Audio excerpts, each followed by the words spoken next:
Mira Akella stood in the grand dining room of the Wonder Hotel, the most luxurious establishment in the city. The crystal chandeliers overhead glinted in the soft golden light, casting a warm glow over the sleek, polished surfaces of the room. Around her, sharply dressed executives sat at the long mahogany table, their eyes fixed on her as she concluded the negotiation with an air of calm confidence. "It's settled, then," Mira said, her voice steady and resolute. "Akella Company will move forward with the partnership under the proposed terms. I'll have my team finalize the paperwork by morning." There was a ripple of nods from the opposing side, though some of the faces were tinged with a mix of begrudging admiration and frustration.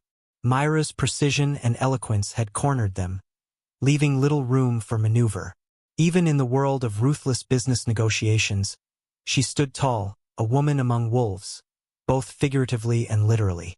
As the meeting concluded and handshakes were exchanged, Myra's sharp gaze landed on Edward, one of the younger members of the rival team. His smirk was unmistakable, and the derision in his eyes ignited a flicker of irritation in her chest. She knew the type all too well. Men who couldn't stand to see a woman outshine them, especially one who couldn't shift. "Impressive work," Edward said, his tone dripping with condescension. "For someone who isn't a wolf, you certainly hold your own." The air around the table grew tense. Myra's lips curled into a cold smile, her polished demeanor unshaken. "Thank you for acknowledging that," she replied, her words cutting like a blade. "Though, if someone like me, a woman who can't shift, managed to outmaneuver you tonight, what does that say about you?" The laughter that followed wasn't hers alone. A few of the other executives chuckled awkwardly, their loyalty divided but amused by her sharp wit. Edward's smirk faltered, replaced by a flicker of anger. He opened his mouth to retort, but Mira had already turned away, dismissing him as if he were beneath her notice. As the crowd dispersed, Mira excused herself to the restroom, needing a moment to breathe. She'd won the deal, but the night wasn't over yet. The weight of her responsibilities as the deputy CEO of Akella Company never truly lifted. The expectations, the doubts, the constant need to prove herself, they clung to her like shadows. Stepping into the lavishly adorned ladies' room, Mira let out a soft sigh. She straightened her posture and smoothed the fabric of her tailored dress, her reflection staring back at her with the same determined gaze she'd worn all evening. But before she could relish a moment of solitude, the door swung open behind her. She turned, and her stomach twisted. Edward stood there, his expression dark and menacing. "You think you're clever, don't you?" he sneered, stepping closer. Alarm shot through Mira. "This is the ladies' room, Edward. You're out of line." "Out of line?" he scoffed. "You humiliated me back there. I think it's time someone taught you your place." Fear coiled in her chest, but Mira refused to show it. "Get out," she said, her voice firm. "Before you make a mistake you'll regret." Edward's smirk returned, and he lunged. Mira tried to fend him off, but she was no match for a werewolf's strength. The reality of her human limitations hit her like a tidal wave, and panic began to creep in. Just as his hand gripped her arm, the door burst open. "Let her go." Rex's voice was a low growl, his presence commanding and furious. In an instant, he had Edward pinned against the wall, his strength far surpassing the younger man's. Edward struggled briefly before realizing he was no match for Myra's personal aid. "You'll pay for this," Rex hissed, his grip tightening.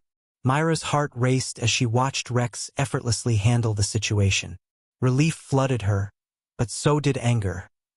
Not just at Edward, but at the vulnerability she felt in that moment.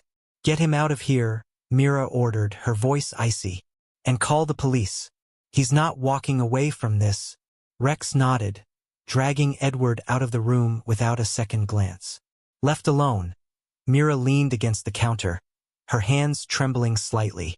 She hated feeling weak, hated that the very thing Edward had mocked her for, her inability to shift, had nearly cost her tonight. By the time she returned to the car, Rex was waiting outside, his face a mask of concern. "Are you okay?" he asked softly. "I'm fine," Mira replied curtly. Thank you for stepping in. Just make sure he's dealt with. Rex hesitated. Are you going to tell Alpha Akela about this? Myra's jaw tightened. No, he doesn't need to know. Rex didn't press the matter, but his expression spoke volumes. Back at the Akela estate, the sprawling mansion stood as a testament to her father's wealth and power. Every inch of the property exuded grandeur, but to Mira, it often felt more like a gilded cage. She entered the grand hall, her heels clicking against the marble floors as she prepared to face her father. Alpha Akela was already waiting in his study, a glass of whiskey in hand. His piercing gaze landed on her as she stepped inside. You're late, he said, his tone devoid of warmth. I was finalizing the deal, Mira replied, keeping her voice steady. Akela Company has secured another major contract. Her father's expression remained unreadable. Good. But that's not why I called you here.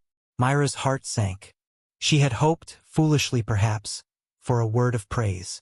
Instead, his next words hit her like a punch to the gut. I want you to resign from your position as Deputy CEO.